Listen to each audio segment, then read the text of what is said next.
¿Qué tal, chicos? Bienvenidos a CIAT. Mi nombre es Emanuel Sánchez y hoy estaremos hablando sobre excitabilidad, un tema en el cual estaremos explicando sobre ciertos conceptos como sería potenciales de acciones, cómo se generan los potenciales de acción, qué es despolarización, qué es una hiperpolarización, entre otros términos que se deben mencionar cuando se habla de excitabilidad. Sin más que decir, empecemos con la clase. Entonces, cuando hablamos de los tejidos excitables, son todos aquellos tejidos que responden hacia ciertos estímulos. En este caso puede ser un estímulo químico, puede ser un estímulo eléctrico, puede ser un estímulo sonoro, entre otros tipos de estímulos que pueden existir. Entonces, podemos explicar un poco lo que sería un tejido excitable con este ejemplo. Si vemos las imágenes, tenemos a un niño que se encuentra en la playa, que él va caminando por la playa y de repente se encuentra con una colilla de cigarro. Este niño no se dio cuenta y lo pisó. Involuntariamente el niño lo que va a hacer es retirar el pie a través de un reflejo que lo vamos a ver en las siguientes clases, causado por el mismo dolor cuando tocó, en este caso, la colilla. Y posteriormente él va a generar una expresión. En este caso el niño gritó ¡ay! Entonces, como explicamos anteriormente, el niño va caminando, pisa la colilla, retira el pie por el estímulo doloroso y hay una expresión verbal, ¿sí? Entonces, estos procesos pueden suceder de tres formas, o principalmente en dos procesos. Un proceso involuntario que conlleva el reflejo de retirada del pie, que esto es exclusivamente coordinado por la médula espinal sin intervención del cerebro. Muy importante recalcar esto. Y una voluntaria, que es una respuesta emocional. Aquí sí participa lo que sería la actividad cerebral, que son en este caso expresiones de dolor ya posteriormente a la retirada del pie. Muy importante saber esto. Y por último tenemos un tercer proceso, ¿sí? Que es la respuesta hormonal, que es esta que se encuentra aquí. Ante ciertos estímulos, por ejemplo, una picada de serpiente, cuando vemos el animal, o ciertos estímulos, genera o desencadena la liberación de ciertas hormonas, ¿verdad? Entonces, esta liberación de hormonas van a actuar sobre células blancas. Recordando que la célula, en este caso, o las glándulas que liberan hormonas son glándulas endocrinas. Estas glándulas liberan las hormonas en lo que sería el torrente sanguíneo para posteriormente ser usada en ciertos órganos, en este caso células blancas, para cumplir cierta función. Y un punto importante es la velocidad de conducción de en este caso de las fibras nerviosas. Vamos a ver más adelante que la velocidad de conducción es muy variada, pero en este caso un promedio es de 30 metros por segundo, dependiendo del calibre del nervio en este caso. Ahora bien, hablemos de lo que sería el arco reflejo.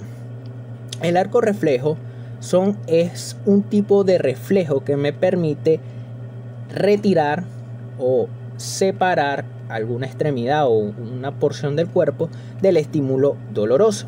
Entonces, ¿cómo sucede este mecanismo? Lo explicaremos con esta imagen que encontramos del lado derecho. Tenemos una fibra aferente, recordando que aquellas fibras aferentes son aquellas fibras sensitivas, es decir, que llevan la información hacia la médula espinal. Tenemos que ella recibe el estímulo doloroso, en el caso del niño que pisó la colilla.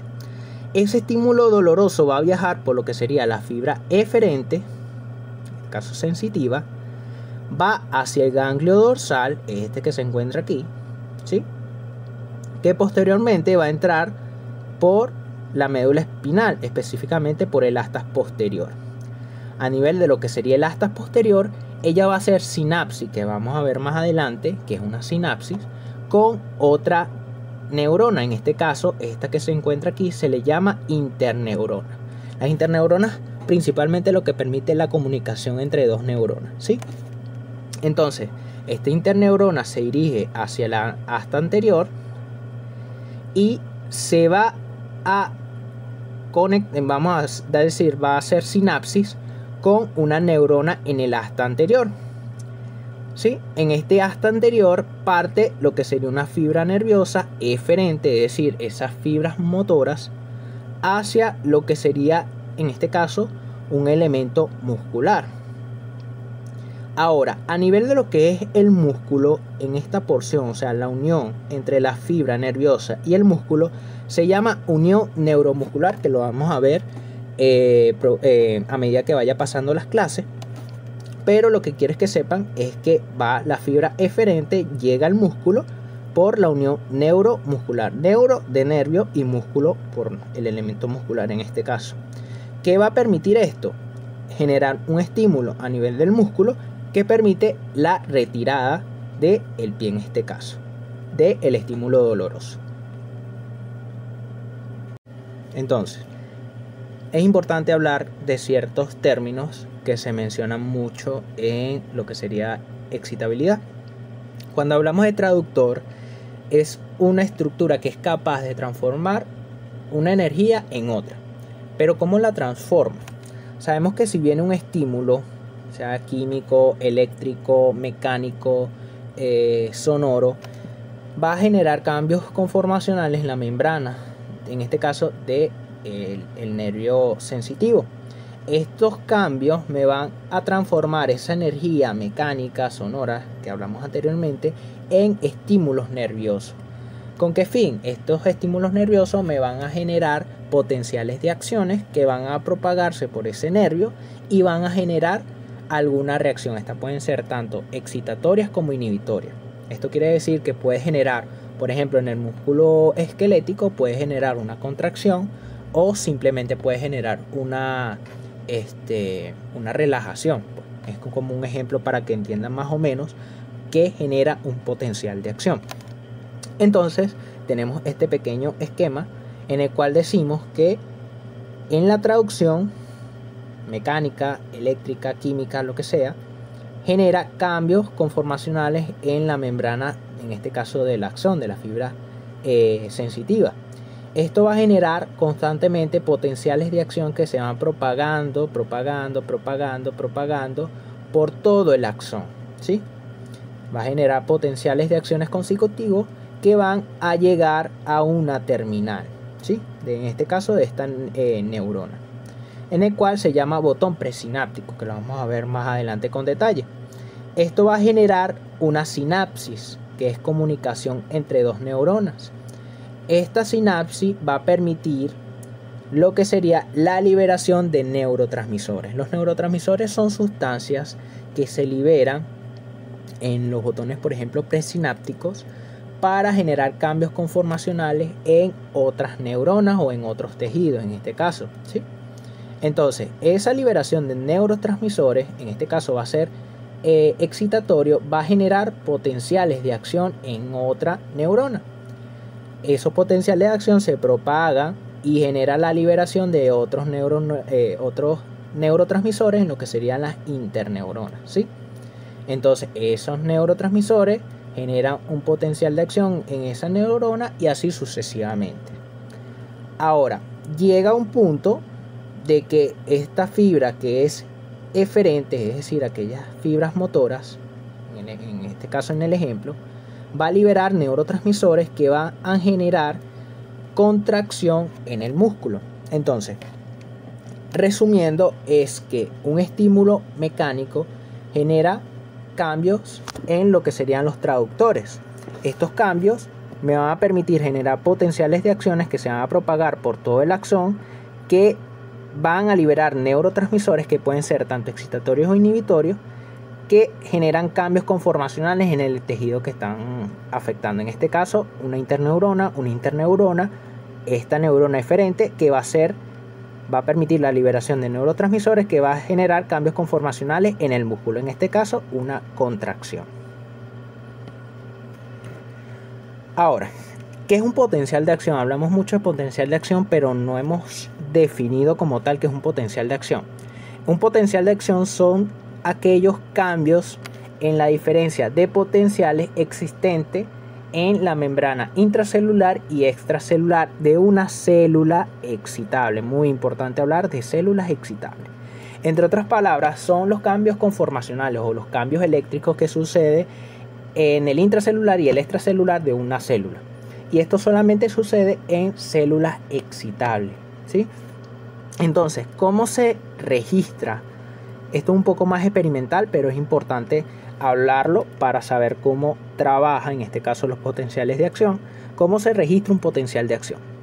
En el caso de las células no excitables, se dan a través de unos elementos que son, en este caso, microelectrodos que se colocan dentro de la célula para detectar cambios en ella, en este caso de voltaje, y un voltímetro de alta impedancia, que es simplemente un aparato, en este caso un voltímetro, que me permite detectar el voltaje, en este caso de la célula.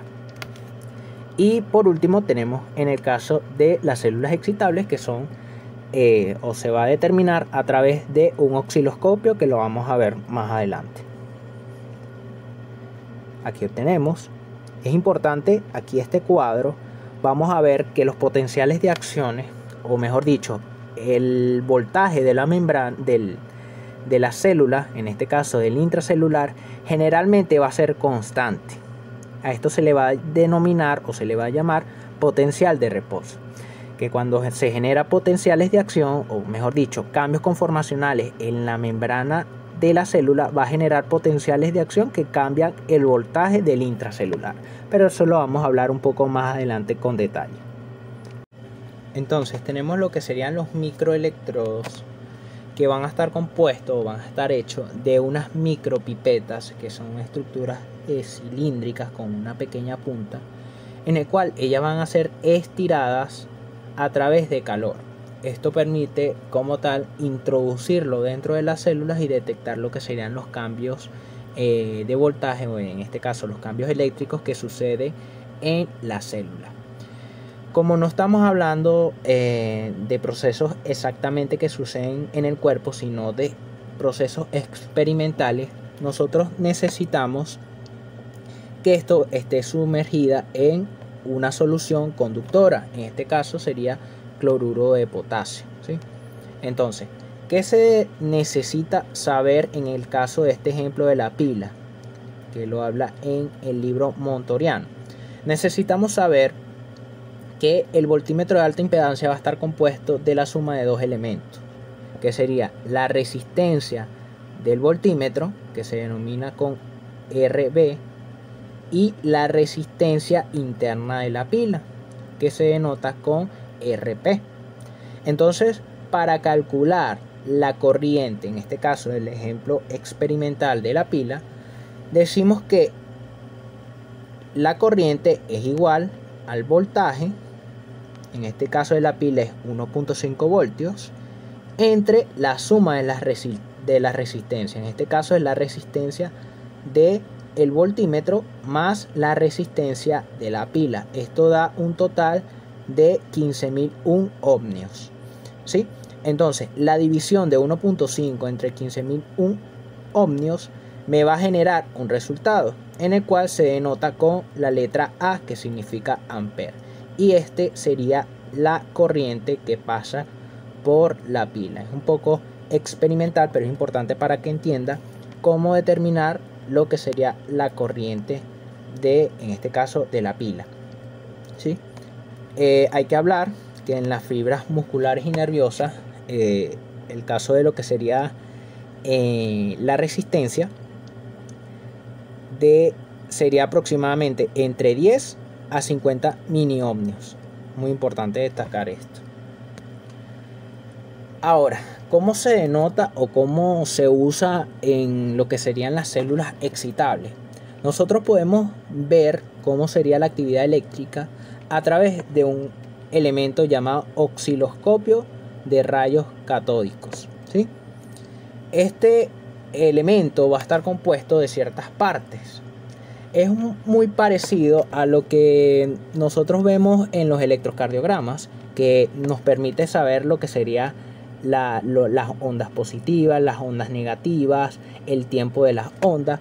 Trabaja muy similar a eso, pero esto es un poco más experimental, ¿sí? Para saber cómo suceden los cambios de voltaje dentro, por ejemplo, de una célula. ¿Cómo va a estar compuesto en este caso este osciloscopio? Va a estar compuesto en un tubo vacío, que es este elemento que se observa aquí, en el cual va a tener una fuente de electrones acelerados que va a generar un haz de electrones, es decir, un haz de luz, que se va a observar o se va a representar en una pantalla, específicamente una pantalla de fósforo. A su vez, este osciloscopio tiene 4 placas, llamadas placas de deflexión.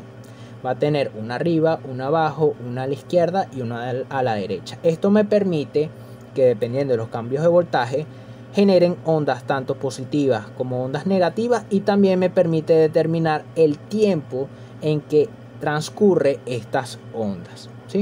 Importante saber cómo son los elementos que conforman un osciloscopio y un poco cómo trabaja. Entonces, si nosotros en este caso tenemos una célula, ¿sí?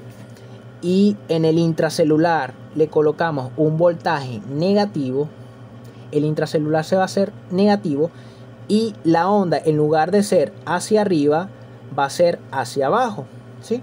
Porque va a ir hacia la placa de deflexión con la letra C, en este caso la inferior.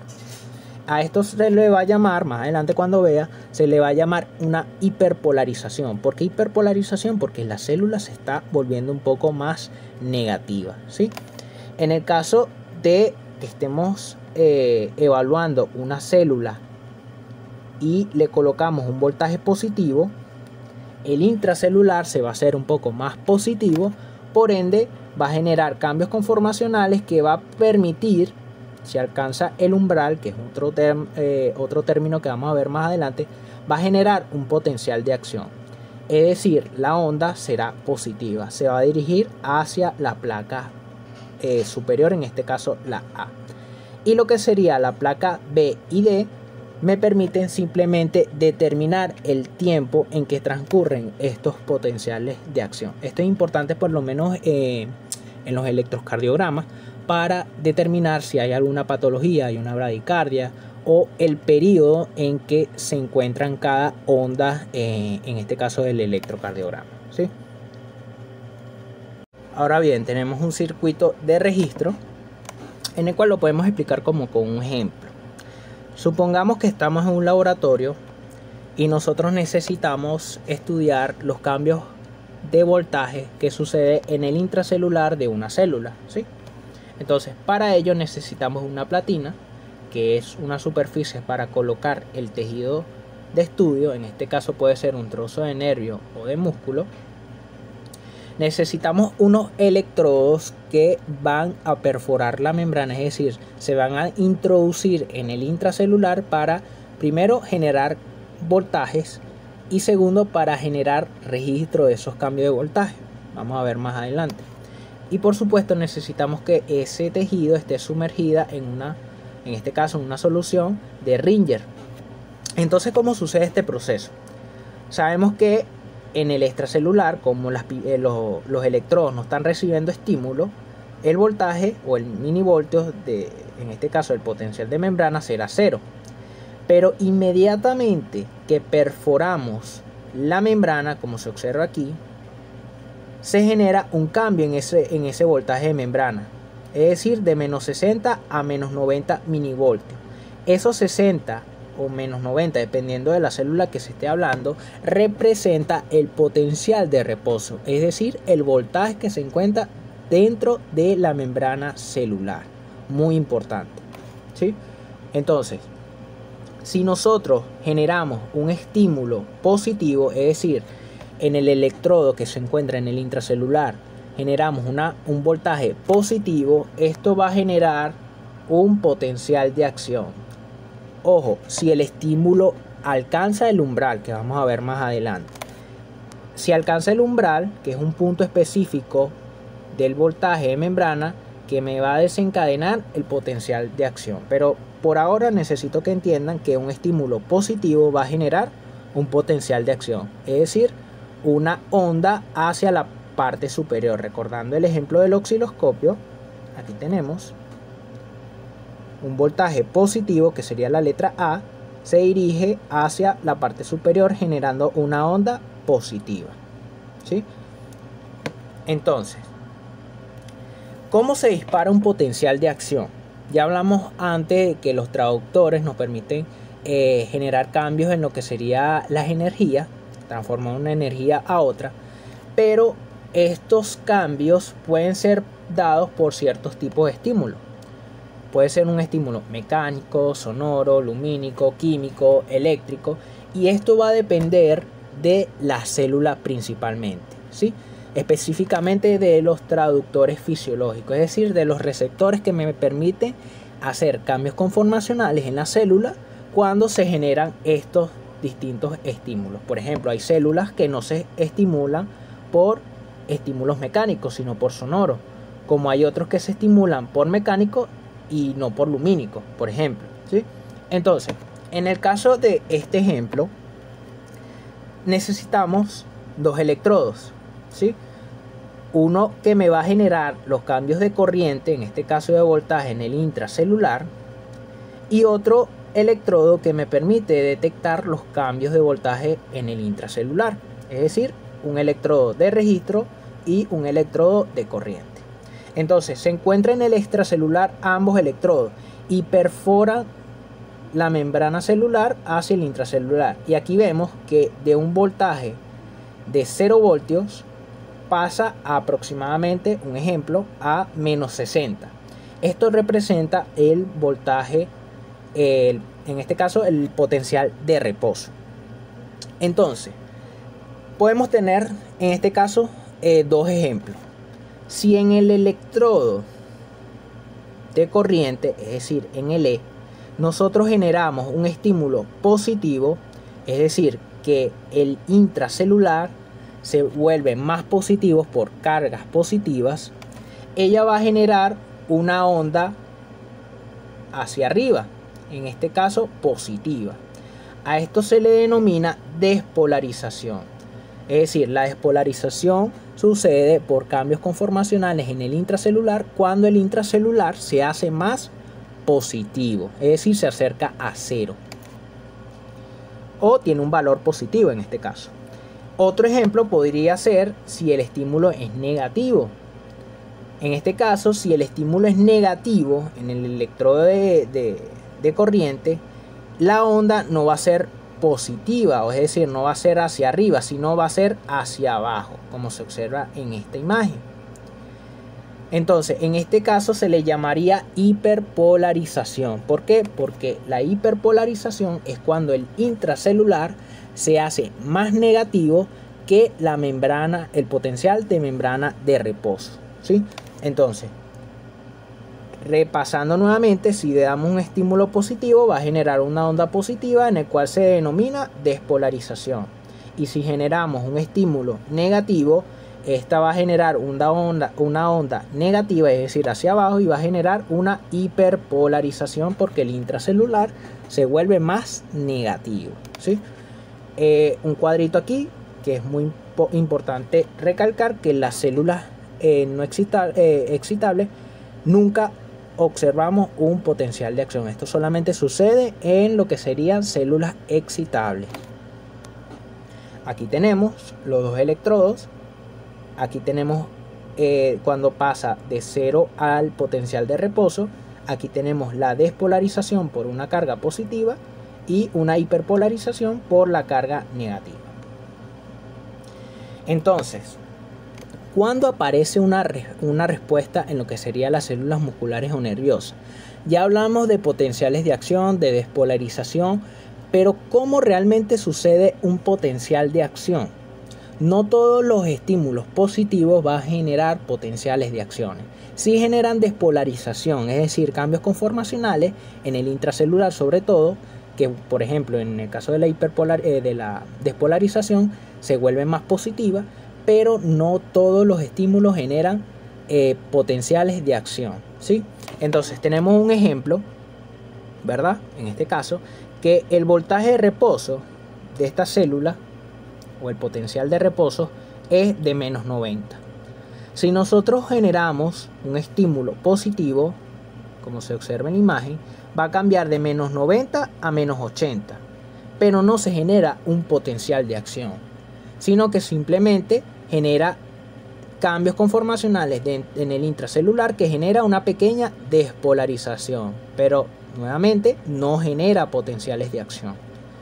Si vamos de menos 80 a menos 70, el estímulo es mucho mayor, pero no generamos potenciales de acción. ¿Por qué? Porque no ha alcanzado el potencial umbral, que vamos a ver más adelante, ¿sí? Y en el último caso pasamos de menos 70 a menos 60, es decir, en esta región que alcanzó el umbral.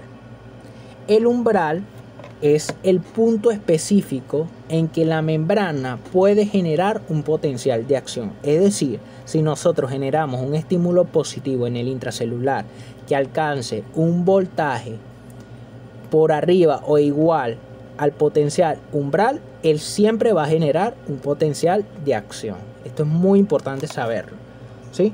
Entonces, al alcanzar el umbral, genera un potencial de acción. Este potencial de acción se dispara muy fuerte, es decir, puede llegar a más 20, más 30 dependiendo de la célula, ¿sí? Pero en general llega a más 20.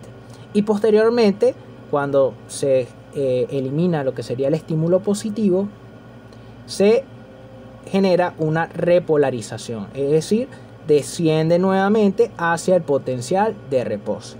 Entonces, resumiendo, despolarización es cambios conformacionales en la membrana, ¿sí?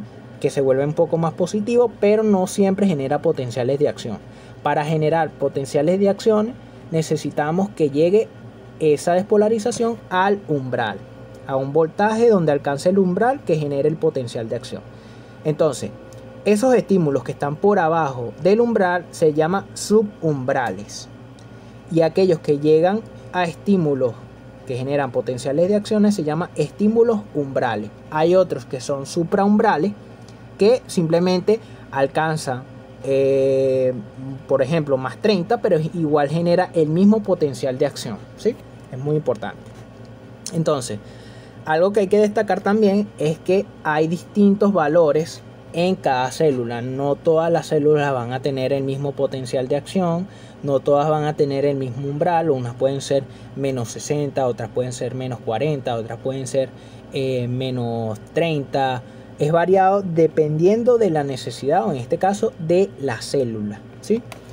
Y es muy importante hablar que no hay un umbral para lo que sería la hiperpolarización. El umbral es exclusivamente para la despolarización. Aquí tenemos los subumbrales, el potencial de acción, y esto que se observa de rojo es una pequeña hiperpolarización. ¿Por qué hiperpolarización?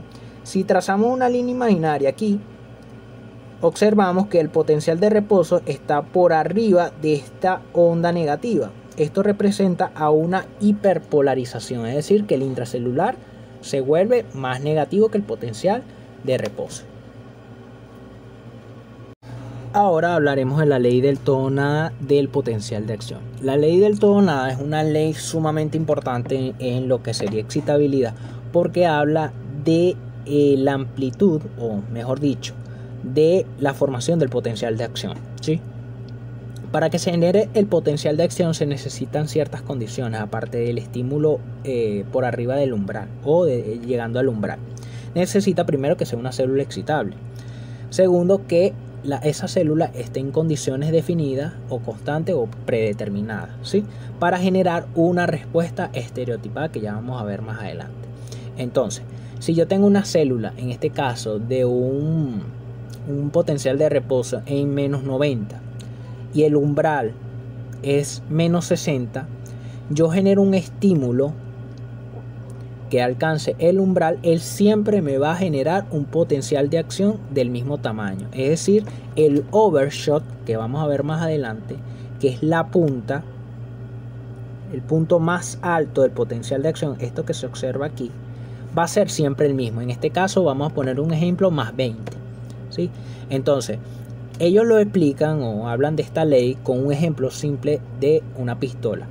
Si nosotros agarramos una pistola y empezamos a apretar el gatillo lentamente hasta que se dispare, el disparo en este caso sería el umbral para generar el potencial de acción y la bala sale aproximadamente a 700 km por hora, tenemos que esa velocidad en que sale es el potencial de acción, que es de 700 km. Ahora, si nosotros agarramos esa misma arma y en lugar de presionar el gatillo ligeramente hasta que se dispare, presionamos bruscamente, el disparo, o en este caso la velocidad de la bala, siempre va a ser la misma, es decir, 700 km por hora. Entonces, esta comparación hace de que toda célula que alcance el umbral, es decir, un ejemplo, menos 60, siempre va a generar un potencial de acción y siempre va a tener el mismo potencial de acción, es decir, la dimensión, en este caso la amplitud del potencial de acción siempre va a ser el mismo. De eso habla principalmente lo que es la ley del todo o nada. O alcanza el umbral y se genera un potencial de acción, o tiene despolarizaciones subumbrales que no van a generar potenciales de acción. Recordando, como le había comentado anteriormente, para que se genere un potencial de acción se necesita, a juro, que la célula alcance su umbral. Si no alcanza el umbral, es decir, tiene despolarizaciones subumbrales, ella nunca va a generar potenciales de acción. Por ende, siempre tiene que haber un estímulo que permita, ya sea un estímulo supraumbral o umbral, para generar el potencial de acción. Y en este caso, el potencial de acción siempre va a ser el mismo, ya sea un estímulo umbral o supraumbral. En este caso vamos a poner que siempre va a llegar a más 20. Un ejemplo en este caso. Ahora, si hablamos de la fase de los potenciales de acción y postpotenciales, tenemos que decir que dependiendo de la célula y de los distintos estímulos que se generen, ellas van a tener ciertas diferencias, ¿sí? Va a tener una forma distinta. En este ejemplo, por ejemplo, vamos a tener una amplitud distinta.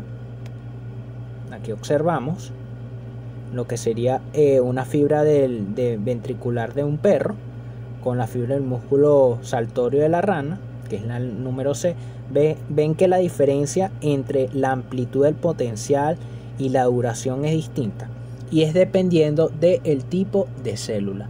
Toda célula tiene amplitudes distintas, duraciones distintas, formas distintas, umbrales distintos, potenciales de reposo distintos, y esto va a depender de cada célula del cuerpo. Entonces, hay ciertos términos que debemos conocer, que es por lo menos el overshot o el sobrepaso. El sobrepaso o el overshot es el punto máximo que alcanza el potencial de acción. Es este pico que se observa al generarse un potencial de acción, que posteriormente se va a continuar con lo que sería la repolarización, es decir, el descenso del potencial de acción en este caso, ¿sí? En este caso, en lo que sería la repolarización, se pueden dar dos casos. Se puede dar un postpotencial hiperpolarizante, o lo que nosotros conocemos como hiperpolarización, que es cuando la repolarización desciende por abajo del potencial de reposo, es decir, el intracelular se vuelve más negativo que el potencial de reposo, y esto es dado ya sea por liberaciones de potasio, o porque se le suministró, en este caso, unas cargas, un voltaje negativo que generó que el intracelular se vuelva más negativo, pero en general es dado porque el intracelular se vuelve más negativo que el potencial de reposo. Muy importante saber esto. Y luego tenemos una repolarización prolongada. La repolarización prolongada no es una hiperpolarización, es decir, no es que en este caso la repolarización va a descender por abajo del potencial de reposo, sino que simplemente la repolarización se va a prolongar en el tiempo. En este caso, ven que el descenso en este caso es brusco, y en el caso de la repolarización prolongada, ella valga la redundancia, se prolonga un poco hasta alcanzar el potencial de reposo. Esa es la diferencia con respecto un poco a el potencial, la hiperpolarización con la repolarización prolongada. Ahora bien, si hablamos de lo que sería el periodo refractario, tenemos dos tipos de periodo refractario, absoluto y relativo. Pero primero que nada tenemos que saber qué es un periodo refractario. Un periodo refractario es el periodo o el tiempo en el que la célula se encuentra despolarizada y un segundo estímulo es incapaz de generar otra respuesta. Es decir, no la puede sacar del estímulo previo que tiene esa célula, ¿sí? Entonces, antes de hablar un poco de esto de periodo refractario absoluto y relativo, nos tenemos que hacer una pregunta, y es: ¿cuántos potenciales de acciones se pueden generar en un segundo? Porque no todas las células pueden generar millones y millones de estímulos, sino que ellos tienen un periodo específico para poder ser estimulada nuevamente, ¿sí? Entonces, en este caso podemos explicarlo con 5 casos o 5 ejemplos en este caso, ¿sí? Empecemos con el primero. Si vemos el primero, se generan 2 potenciales de acción debido a que hay 2 estímulos gemelos. ¿Gemelos por qué? Porque son del mismo tamaño, con una diferencia de 10 milisegundos. La única diferencia. Entonces, el primer estímulo va a generar un potencial de acción, es decir, una despolarización que genera el potencial de acción y vuelve con el reposo para posteriormente quedar en el potencial de reposo, ¿sí? Nuevamente hay otro estímulo en el cual genera una despolarización, luego viene la repolarización y nuevamente el potencial de reposo. En este caso, 2 estímulos me van a generar 2 respuestas. Ahora, si vemos la imagen inferior, tenemos esos 2 mismos impulsos, mejor dicho, estos 2 mismos estímulos, pero la única diferencia es que en lugar de tener 10 milisegundos, la diferencia se acortó, es decir, tiene 2 milisegundos. Y en este caso se generó una sola respuesta. ¿Por qué generó una sola respuesta? Por lo que nosotros llamamos periodo refractario. Recordando que periodo refractario es aquel tiempo en el cual la célula se encuentra despolarizada y un segundo estímulo es incapaz de despolarizarla nuevamente debido a que ya se encuentra despolarizada. Entonces, si generamos un estímulo, ella generó una despolarización, generó el potencial de acción y se repolarizó. Pero antes de generar la repolarización se generó un estímulo gemelo que fue incapaz de generar otra respuesta, ¿sí? Entonces, en este caso, 2 estímulos separados o acortados en la distancia me va a generar una sola respuesta.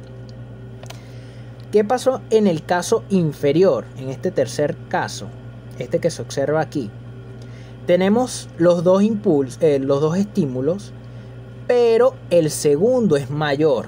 Podemos decir que es el doble del estímulo del primero. Entonces tenemos que el primer estímulo generó una despolarización que luego siguió con lo que sería la repolarización, pero se consiguió con el segundo estímulo. La diferencia de este segundo estímulo es que es el doble, y como es mayor que el primero, puede generar en este caso otro potencial de acción que luego se continúa con una repolarización y el potencial de reposo. A esto se le conoce como periodo refractario relativo. ¿Por qué refractario y relativo? Porque ella al principio generó un potencial de acción y ella iba a continuar con lo que sería la repolarización, pero se generó un segundo estímulo que fue capaz de sacarlo de ese periodo refractario y generar un nuevo estímulo. Es decir, 2 estímulos generaron 2 respuestas. Para que se dé este proceso, generalmente el estímulo, en este caso el segundo estímulo, debe ser más del doble o mayor que el del primero, para poder sacarlo de ese periodo refractario absoluto que se encuentra.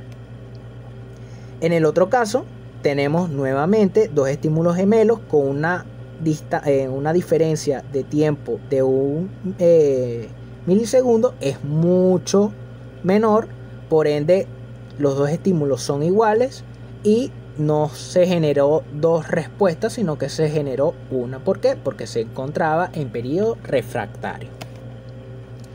Y luego el último tenemos este, que como el tiempo es muy corto, no se va a poder generar dos potenciales, en este caso dos respuestas o dos potenciales de acción. Es decir, el periodo de diferencia es de un milisegundo. Sin embargo, el segundo estímulo es mucho mayor.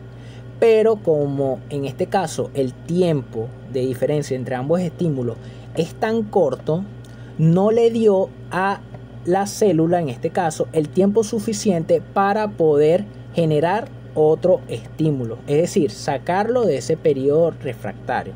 Entonces, en este caso, tenemos dos estímulos, que el segundo es mucho mayor que el primero, pero la diferencia es que el tiempo entre ambos estímulos es muy corto, es muy reducido, por ende se genera un único potencial de acción. En este caso se le llama periodo refractario absoluto. Entonces, resumiendo, tenemos en algunos casos generan dos respuestas, en otro caso pueden generar lo que serían periodos refractarios absolutos y otros periodos refractarios relativos. El absoluto es que así el segundo estímulo sea muy fuerte, no va a tener la capacidad de sacarlo de ese periodo o mejor dicho, de esa despolarización previa que tenía, y por ende se va a tener una sola respuesta. Mientras que el periodo refractario relativo hay un tiempo de separación, sin embargo el segundo estímulo es mucho mayor que el primero, por ende tiene la capacidad de sacarlo de ese periodo refractario, por ende genera dos respuestas en este caso, ¿sí? Ahora, si hablamos de potencial de acción, tenemos que, ¿qué ocurre cada vez que se genera un potencial de acción? ¿O qué genera esos cambios en el voltaje dentro de la célula? Sabemos que el potencial de acción son estímulos eléctricos que van a permitir cambios conformacionales en la célula. Ahora, estos cambios conformacionales, o mejor dicho, esos cambios de voltaje en el intracelular y en el extracelular, van a estar determinadas por iones. Es decir, en la membrana se van a encontrar ciertos canales que me van a permitir el paso de iones, sea cationes, que los cationes son aquellos iones positivos, y los aniones, que son en este caso iones negativos. Para yo generar un potencial de acción, o en este caso una despolarización, necesito que los iones positivos que se encuentran en el extracelular pasen hacia el intracelular. Realmente eso es lo que me va a cambiar el voltaje dentro de la célula, ¿sí? Entonces, ¿qué pasa en el caso de tres iones muy importantes, que son principalmente los iones que se van a encargar de hacer esos cambios conformacionales en las células? Tenemos el ion sodio, en el cual tenemos que saber que por gradiente de concentración él va a entrar. Recordando que siempre cuando se habla de gradiente de concentración va a pasar de un gradiente de mayor concentración a uno de menor concentración, ¿sí? Entonces, como es un catión, porque es positivo, aquí tenemos 145 en el extracelular y 12 mini equivalente en el intracelular. Es decir, su tendencia por gradiente de concentración es a entrar. Ahora, cuando hablamos de gradiente eléctrico, él también tiene tendencia a entrar. ¿Pero por qué entrar? Recordando que el intracelular posee una carga negativa, y en este caso se está hablando del sodio, que es un catión, es decir, que tiene cargas positivas. Cuando él entra por gradiente de concentración en esta región, ¿sí?, él se va a encontrar en el intracelular después, pero el intracelular es negativo. Entonces, hay una ley que dice que cargas opuestas se atraen y cargas iguales se repelen. Como en este caso el sodio es positivo y el intra es negativo, él va a permanecer en la región negativa. Por ende, el gradiente eléctrico, en este caso del sodio, tiende a entrar. ¿Por qué? Porque poseen cargas opuestas, ¿sí?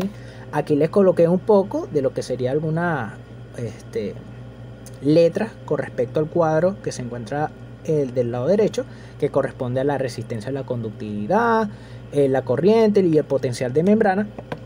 Y hay algo que se llama el equilibrio electroquímico, que es como la comparación o las similitudes entre el gradiente de concentración y el gradiente eléctrico, en el cual se va a tener en cuenta cuando se tome o se realice a través de los cálculos de la ecuación de Nernst, que lo van a ver después.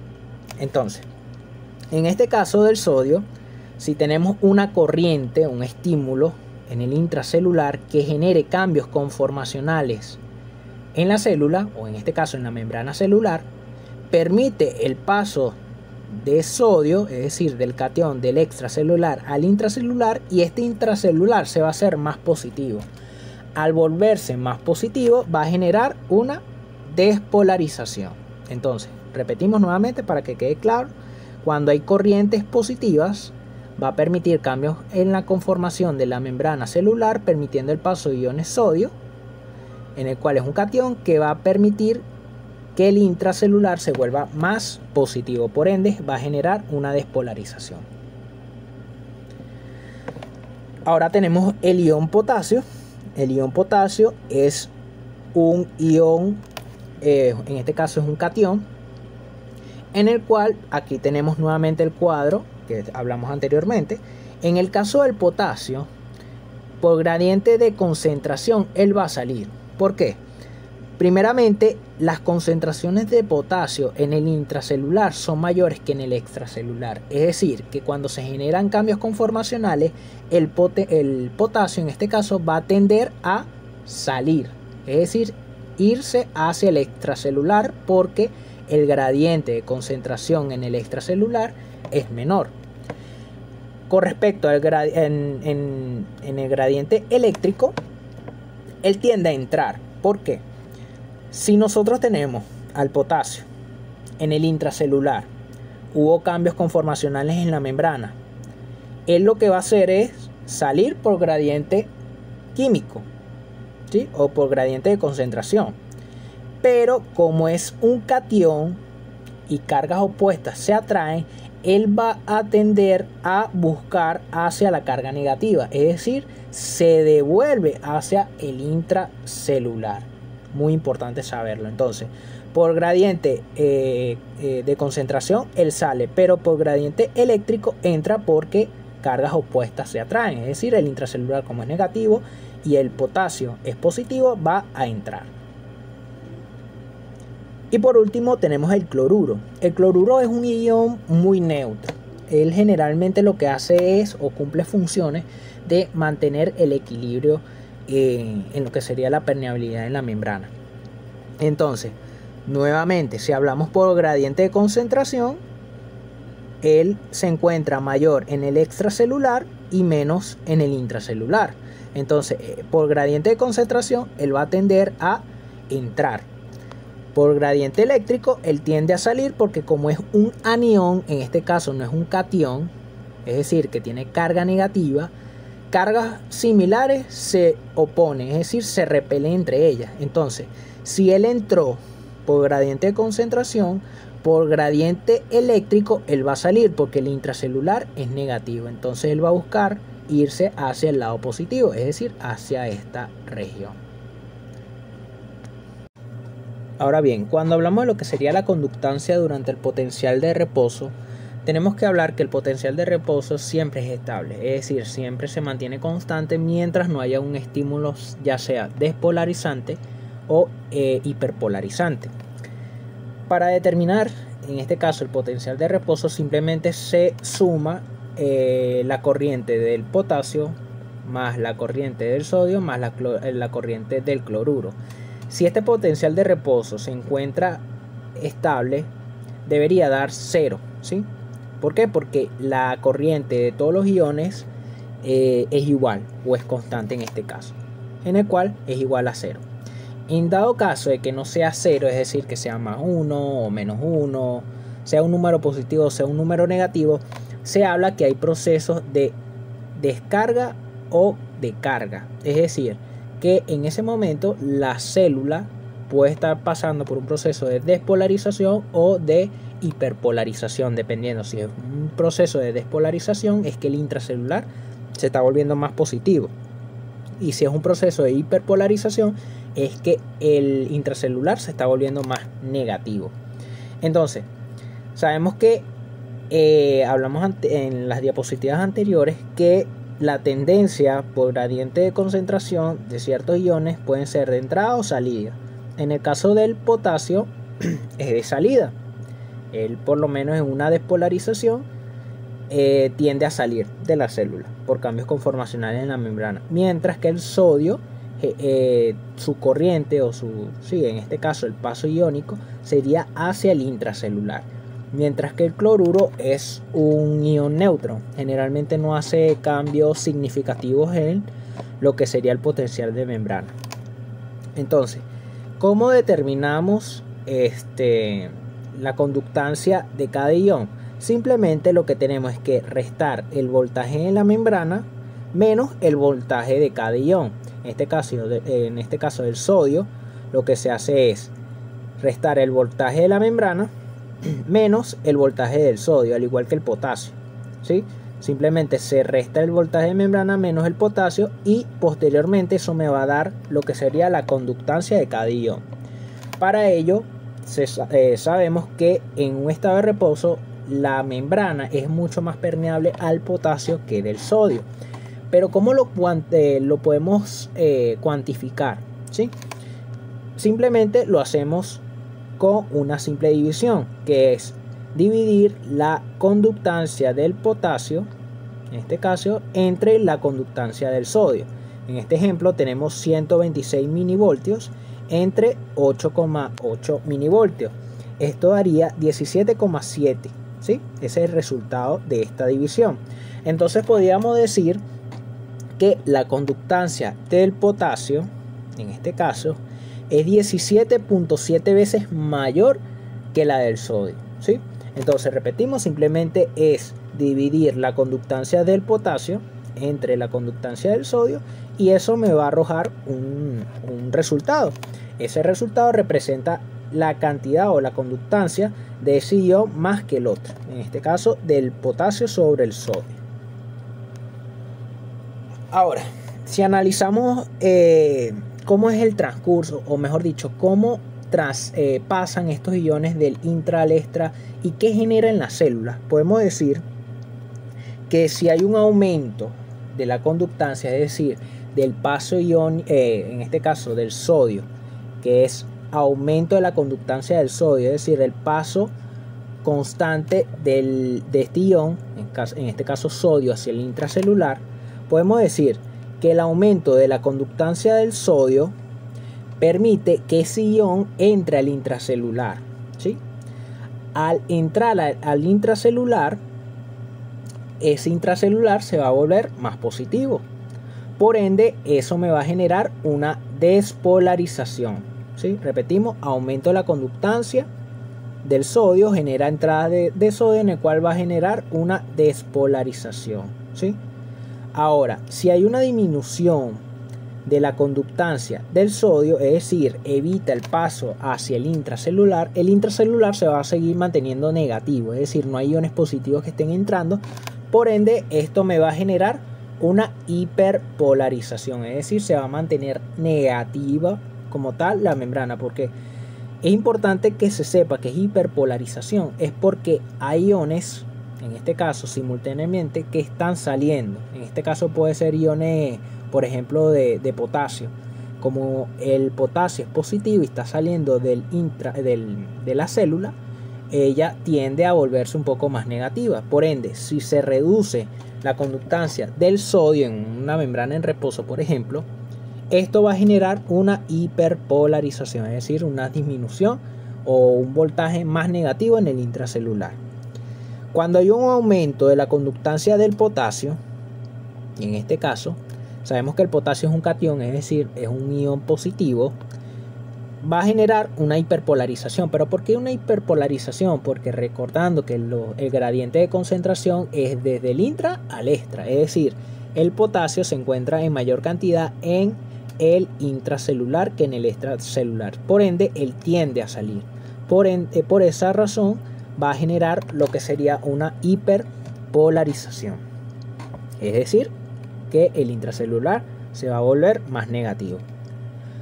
Ahora, si hay una disminución de la conductancia del potasio, es decir, no hay salida de este ion, se puede generar una despolarización, pero leve. ¿Por qué leve?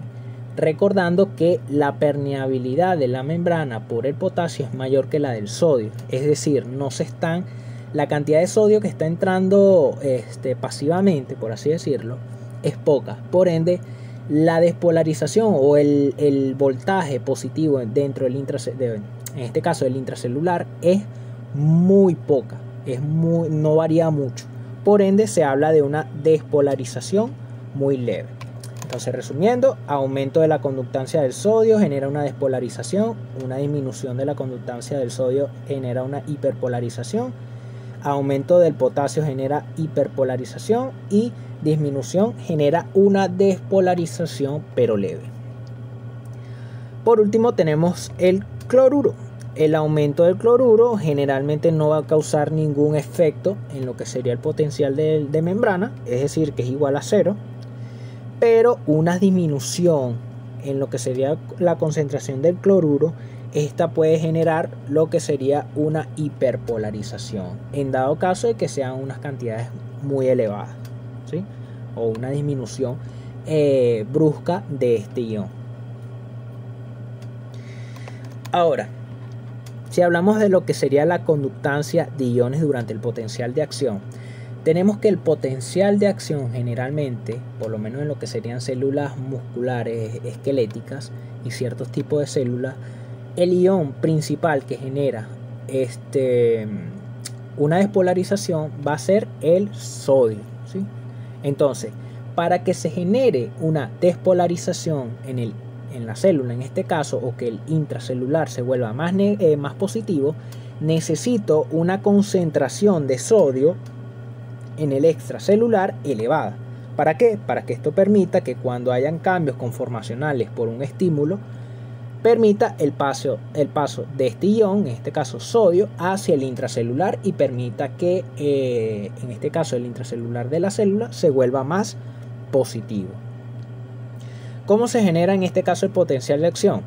El potencial de acción se debe a un aumento transitorio de lo que sería la conductancia de este ion, del sodio. ¿Cómo sucede esto? Bueno, simplemente cuando generamos un estímulo, hay cambios conformacionales en la permeabilidad de la membrana. Esto va a generar que el sodio entre hacia el intracelular, aumentando la conductancia, es decir, el paso de esos iones. Por ende, el intracelular se va a hacer más positivo y esto me va a generar una despolarización que, si llega al umbral, recordamos que puede generar lo que sería un potencial de acción.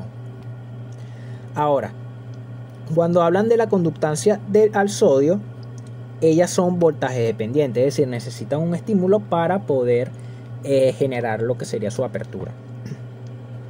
Tenemos que hablar, ahorita vamos a mencionar todos los elementos que se encuentran en lo que serían los receptores o los canales de sodio.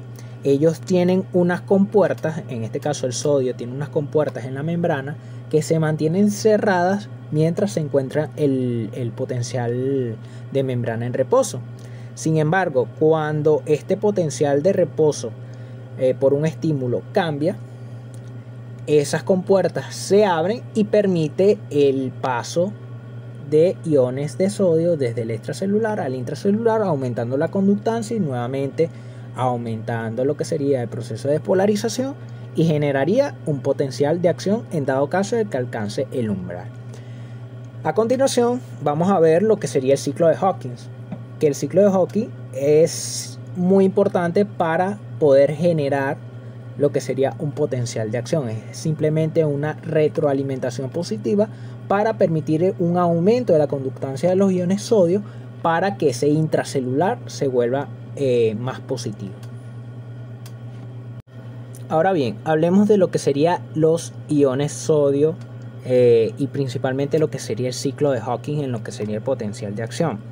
El ciclo de Hawking es un ciclo, valga la redundancia, que permite el paso continuo de iones sodio hasta que se cierren las compuertas o se cierre la compuerta de inactivación del sodio. ¿Cuál es el fin de este ciclo de Hawking? Este ciclo de Hawking tiene función en lo que sería el potencial de acción porque permite la entrada de iones sodio hacia el intracelular. Entonces es un ciclo de retroalimentación positiva porque ella se va a permitir, o los distintos procesos que suceden en ese ciclo, va a generar un aumento de la entrada de esos iones y ese ciclo se va a volver a repetir, aumentando así progresivamente la entrada de los iones, en este caso de sodio. Entonces, ¿cómo sucede el proceso en este caso el ciclo de Hawking? Sabemos que por un estímulo se genera una despolarización. Esta despolarización va a generar cambios conformacionales en lo que sería la membrana y va a permitir abrir lo que serían los canales de sodio. Esto hace que aumente la conductancia, es decir, el paso de iones desde el extracelular hacia el intracelular, permitiendo la entrada de este ion, en este caso del sodio. A su vez, esa entrada de ese ion de sodio va a generar una mayor despolarización y esa mayor despolarización va a aumentar la conductancia del sodio, que va a permitir el paso mayor de iones sodio, y así sucesivamente se repite este ciclo, recordando nuevamente que este ciclo se va a dar hasta que se cierren los canales, en este caso la compuerta de inactivación de los canales de sodio. Ahora, si hablamos de las compuertas de activación de este ion, es muy importante hablar que ella se va a mantener cerrada en lo que sería el potencial de reposo, es decir, evita el paso de estos iones sodio hacia el intracelular. Cuando se genera un estímulo positivo en el intracelular, esta compuerta se abre, ¿sí? Empieza a abrirse y permite el paso de iones sodio. ¿Por qué? Porque aumentó la conductancia, es decir, estos iones pasan desde el extracelular al intracelular, por ende me va a generar un aumento de la conductancia, pasa a mayor cantidad de sodio, genera una despolarización. Este proceso, nuevamente repitiéndolo, sucede hasta que se inactiva esta compuerta, que vamos a ver más adelante, que es la compuerta de inactivación. Esta compuerta de inactivación vamos a ver que se va a activar inmediatamente cuando se genera un potencial de acción. Ya vamos a ver la diferencia. Entonces, si sabemos que el potencial de acción del sodio puede alcanzar más 69, ¿por qué generalmente el potencial que alcanza aquí es aproximadamente más 25 y no más 60, por ejemplo?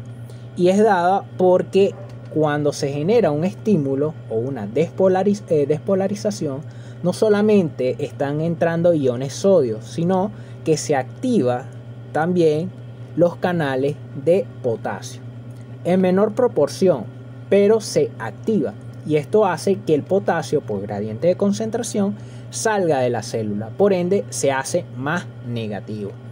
Pero en este caso, como hay un aumento o la entrada de sodio es mucho mayor, me permite generar lo que sería la despolarización y generar el potencial de acción. Sin embargo, evita esa salida de potasio, va a evitar que ese voltaje llegue a más 66, sino que va a llegar aproximadamente entre más 20 a más 50 aproximadamente, ¿sí?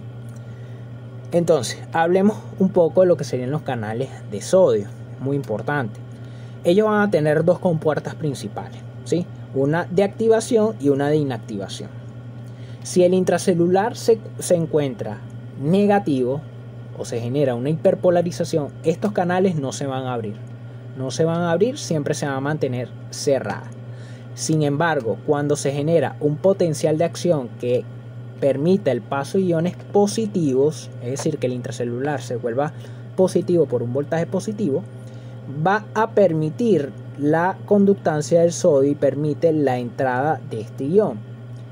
Ahora, ¿Qué es la compuerta de inactivación? Es esta blanquita que observamos aquí. Esta compuerta de inactivación se observa, o mejor dicho, se activa inmediatamente después del estímulo. Es decir, ella se va a activar simultáneamente a la compuerta de activación. ¿Cuál es la diferencia entre la compuerta de activación y la compuerta de inactivación? Que la compuerta de inactivación se va a activar más lentamente, es decir, su cierre va a ser mucho más prolongado que la apertura de la compuerta de activación.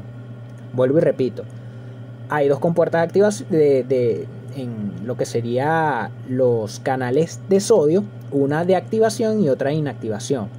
Ambas se van a activar cuando se genere un estímulo despolarizante, ¿sí?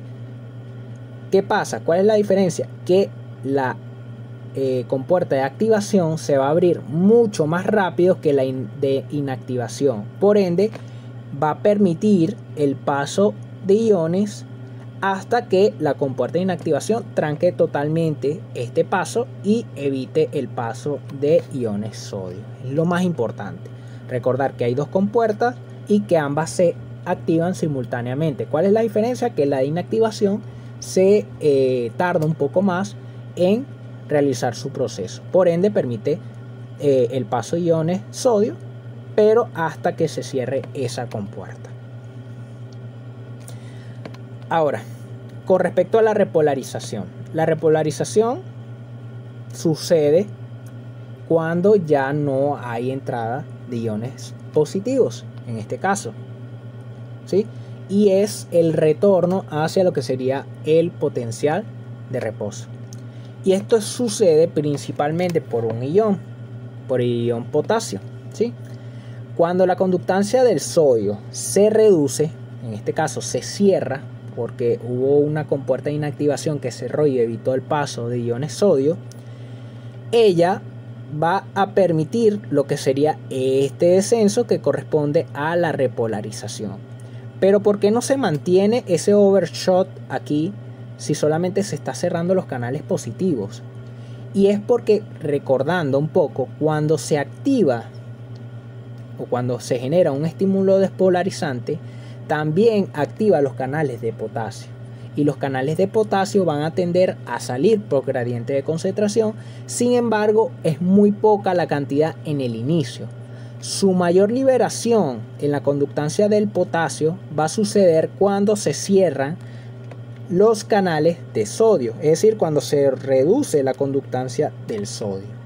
Por ende, la repolarización va a ser brusca. ¿Por qué? Porque se cerró completamente los canales de sodio que estaban permitiendo el paso de iones positivos hacia el intracelular, y a su vez aumenta la conductancia del potasio, que es un ion positivo, es decir, un catión que me mantenía la célula positiva, pero como se está saliendo de la célula, esta va a tender a que el intracelular se vuelva más negativo, ¿sí?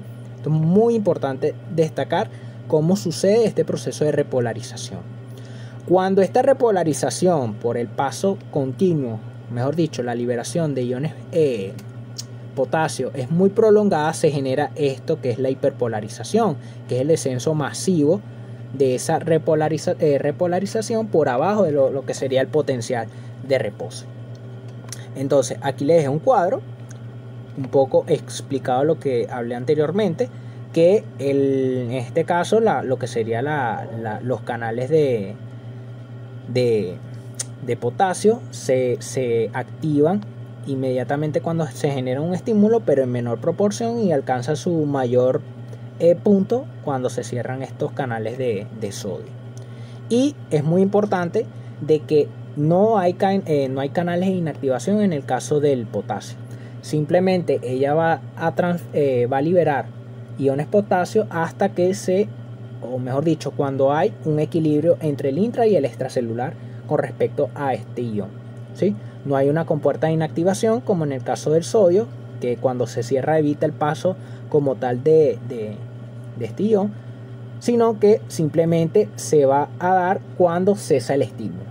Principalmente, si yo mantengo un estímulo, por ejemplo, negativo, que me genere una hiperpolarización, Esta hiperpolarización se va a mantener mientras se mantenga el estímulo, ¿sí? Yo ceso ese estímulo y el potencial se va a ir volviendo un poco más positivo hasta llegar al potencial de reposo, en el cual me permite que se mantenga estable hasta que se genere nuevamente un cambio conformacional en la célula, o en este caso en la membrana celular. Ahora bien, hablemos de lo que sería corriente de entrada, corriente de salida y la relación de la conductancia. Sabemos que el potencial de reposo es aquel estado de equilibrio en donde los iones o la suma de los iones es igual a cero. Entonces podemos decir que la corriente del sodio, que en este caso es entrante, recordando que hay mayor concentración en el extracelular y va hacia el intracelular, es igual a la corriente de potasio, que en este caso se va a encontrar en mayor concentración en el intracelular y va a tender a salir de la célula. Ahora, ¿qué sucede cuando se genera un potencial de acción? Si se genera un potencial de acción, va a generar cambios conformacionales en la membrana celular. Esto va a hacer que los canales de sodio se activen, permitiendo como tal el paso de iones sodio desde el extracelular hacia el intracelular. Esta corriente también sucede en lo que serían los canales de potasio, pero sabemos que en este caso los canales de potasio se activan posteriormente al cierre de los canales de sodio, es decir, tiene una mayor conductancia cuando se cierran los canales de sodio. Entonces, cuando se genera un potencial de acción, la corriente va a favorecer a una corriente entrante. ¿Por qué? Porque predomina el sodio. El sodio se va a dirigir desde el extracelular hacia el intracelular. En este caso, si vemos la gráfica, va hacia arriba debido a que hay un aumento, un aumento de lo que serían las cargas positivas en el intracelular. Ahora, cuando hablamos de la repolarización, que es este descenso que se observa aquí, tenemos que va a predominar lo que sería la conductancia del potasio. En este caso, la conductancia del potasio va a tender a salir. Y en este caso, cuando se habla de la repolarización, ya esos canales de sodio se encuentran inactivos. Es decir, predomina mayormente o está dominado por lo que sería la conductancia del potasio, es decir, a salir. Entonces, en este caso se puede decir que la corriente que predomina en la repolarización es la corriente de salida. Todos estos cálculos se tienen que tomar en cuenta o se pueden calcular cuando el potencial de membrana se encuentra estable. Entonces, ¿cómo calculamos esto? Simplemente tenemos que saber lo que sería la corriente del potasio y la dividimos entre la corriente del sodio. En este caso, para determinar la corriente, lo que hacemos es restar o sumar dependiendo de la corriente de cada ion, y posteriormente a esos resultados lo que hacemos es dividirlo. En este caso nos da 0,146. Esos 0,146 van a ser divididos por 1 en este caso. Entonces dividimos lo que sería la conductancia del sodio, que en este caso sería 1, entre 0,146, y esto me va a dar la cantidad de conductancia que es mayor, en este caso la conductancia del sodio.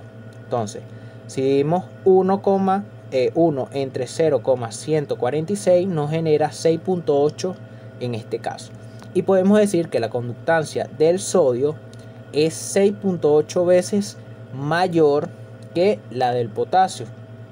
En este caso se habla principalmente en la despolarización, ¿sí? Esto quiere decir que hay mayor conductancia, es decir, paso de iones sodio que las salidas de potasio.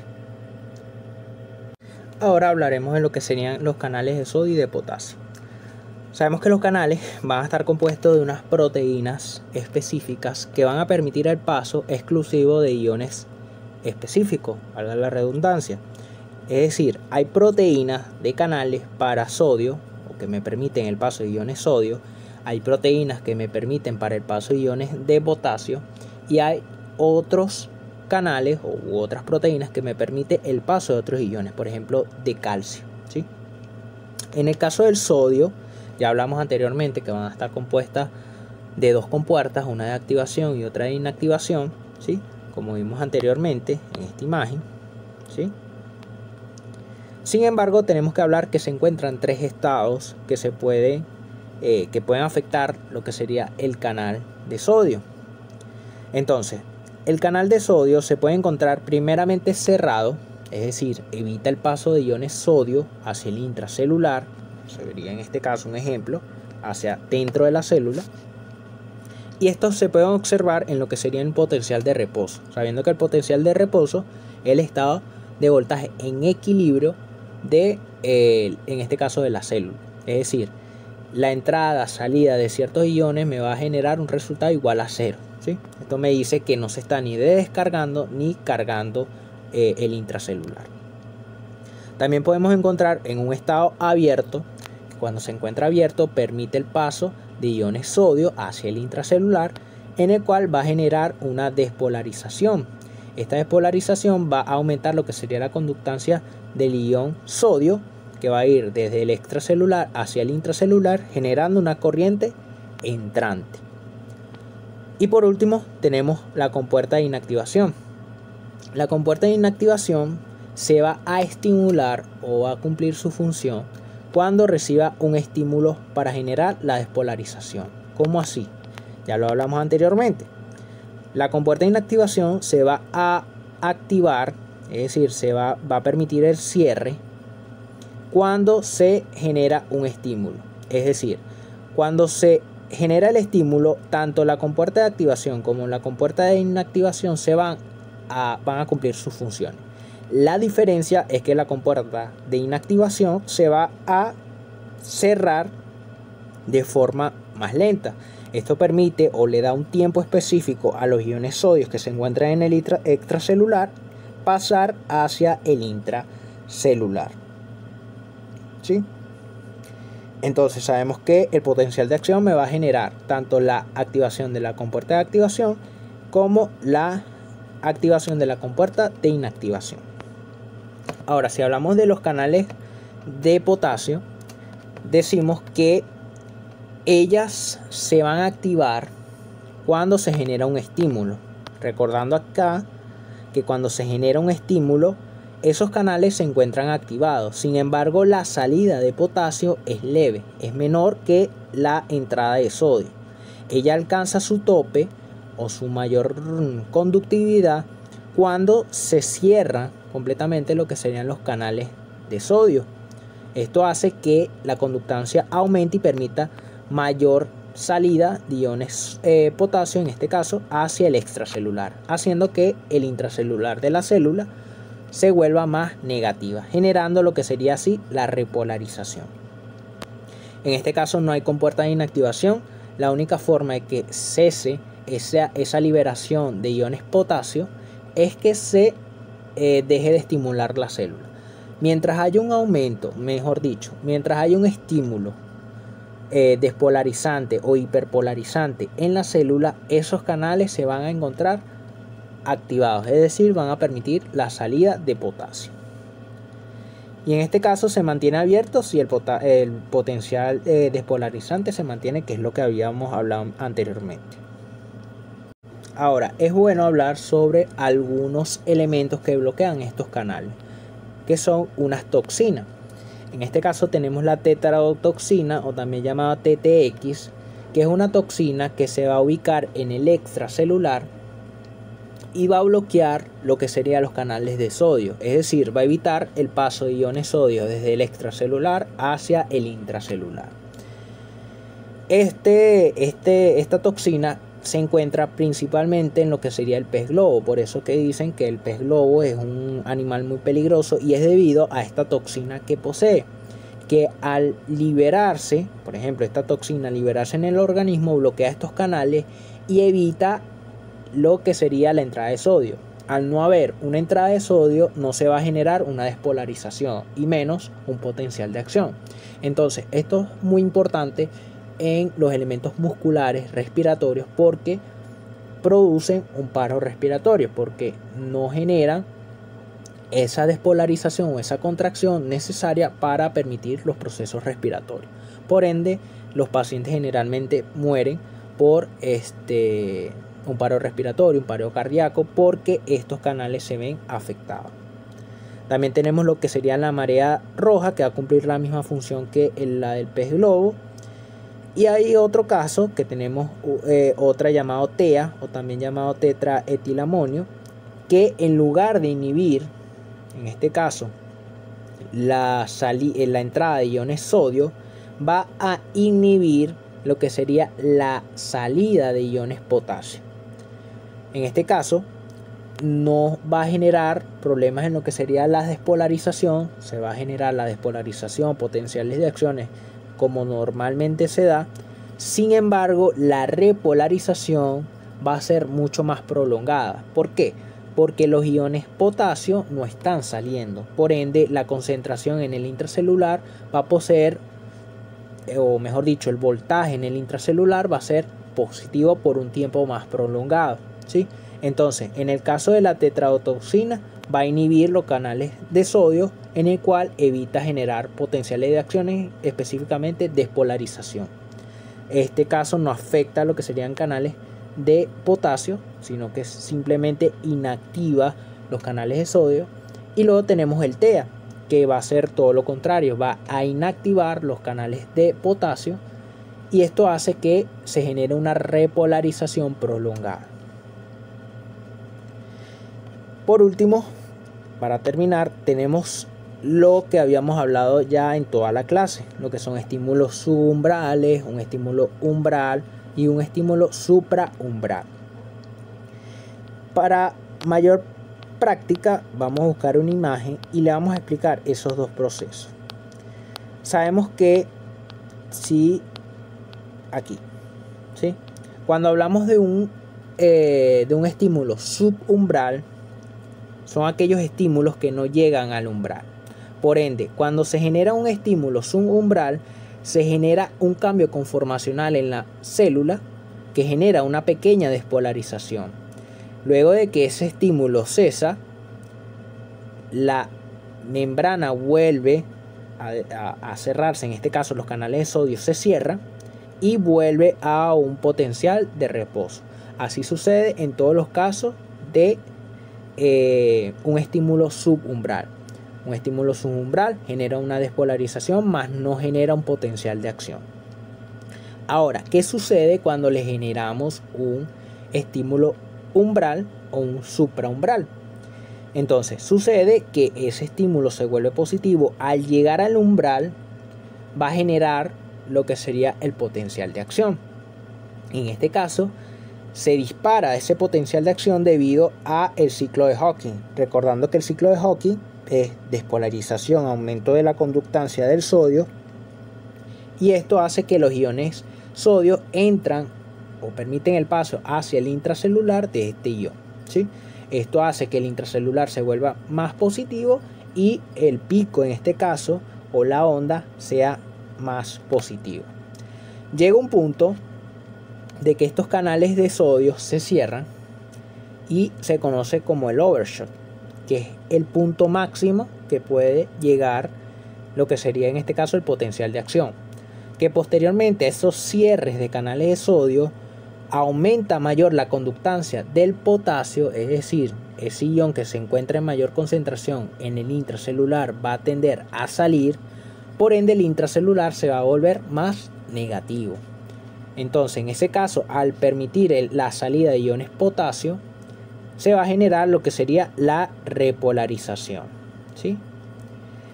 Llega un punto de que si los iones potasio que están saliendo son muchos, puede descender por abajo del potencial de reposo, ¿sí? Y generar lo que uno conoce como hiperpolarización.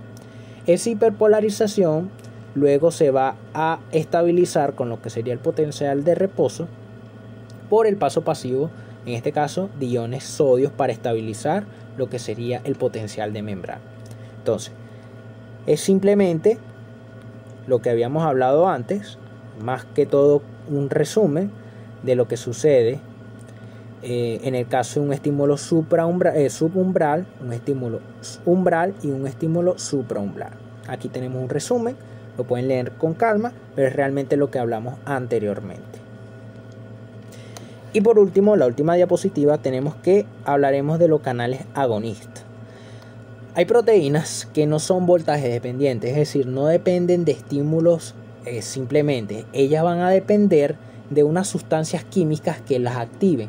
Estas sustancias se acoplan a la proteína. Vamos a suponer que tenemos este canal y viene una sustancia química y se une a esta proteína y permite el paso como tal de los iones, por ejemplo, de sodio, ¿sí?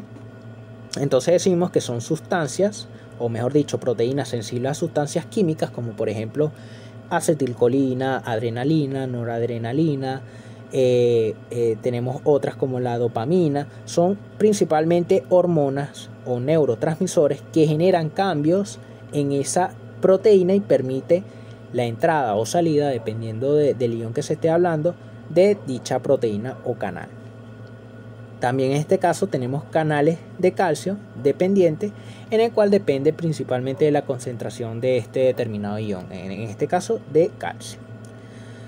Y por último tenemos esto, que es la excitabilidad en las células excitables. Ya hablamos que para que se genere un potencial de acción solamente sucede en células excitables. ¿Cuáles son estas células excitables? Las células musculares y las células nerviosas. Son estas dos únicamente que responden ante estos estímulos. Entonces tenemos una excitabilidad aumentada y una excitabilidad disminuida. Una excitabilidad aumentada es cuando se necesita un menor estímulo para generar un potencial de acción, ¿sí?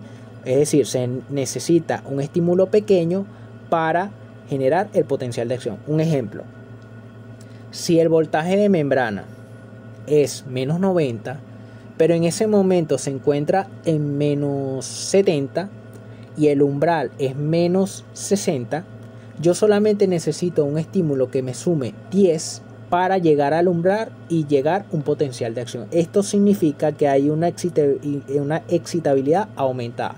¿Por qué? Porque necesité un estímulo menor para llegar al umbral. Esto es lo que realmente quiere decir una excitabilidad aumentada. Por el contrario, cuando hay una excitabilidad disminuida, es que yo necesito un estímulo mucho mayor para poder llegar al umbral. Esto generalmente se observa cuando hay una hiperpolarización, es decir, cuando la célula se encuentra más negativa. Y en el mismo caso anterior tenemos un potencial de membrana en menos 90, pero en este caso la célula se encuentra en menos 100, por ejemplo. Entonces necesito, aparte de, para llegar a menos 60, necesito 10 milivoltios de más para poder llegar al umbral. Es decir, necesito un estímulo mucho mayor que el que normalmente necesito para poder alcanzar el umbral y generar un potencial de acción. Esto es lo que se refiere a una excitabilidad disminuida. Aquí tenemos una gráfica de lo que hablamos anteriormente. Simplemente necesitamos un estímulo mucho mayor para lo que sería una excitabilidad disminuida y un estímulo menor para una excitabilidad aumentada, y en este caso sería una normal, ¿sí? Y bueno, aquí les dejo la bibliografía con respecto a este tema de excitabilidad. Yo lo saqué del Montoriano, Ricardo Montoriano, del Manual de Fisiología para Estudiantes de Medicina. Y bueno, chicos, esta fue la clase de hoy. Espero que les haya gustado, espero que la hayan entendido. Cualquier duda, pregunta que tengan, lo pueden hacer a través de las redes sociales. Y bueno, nos vemos en la siguiente clase.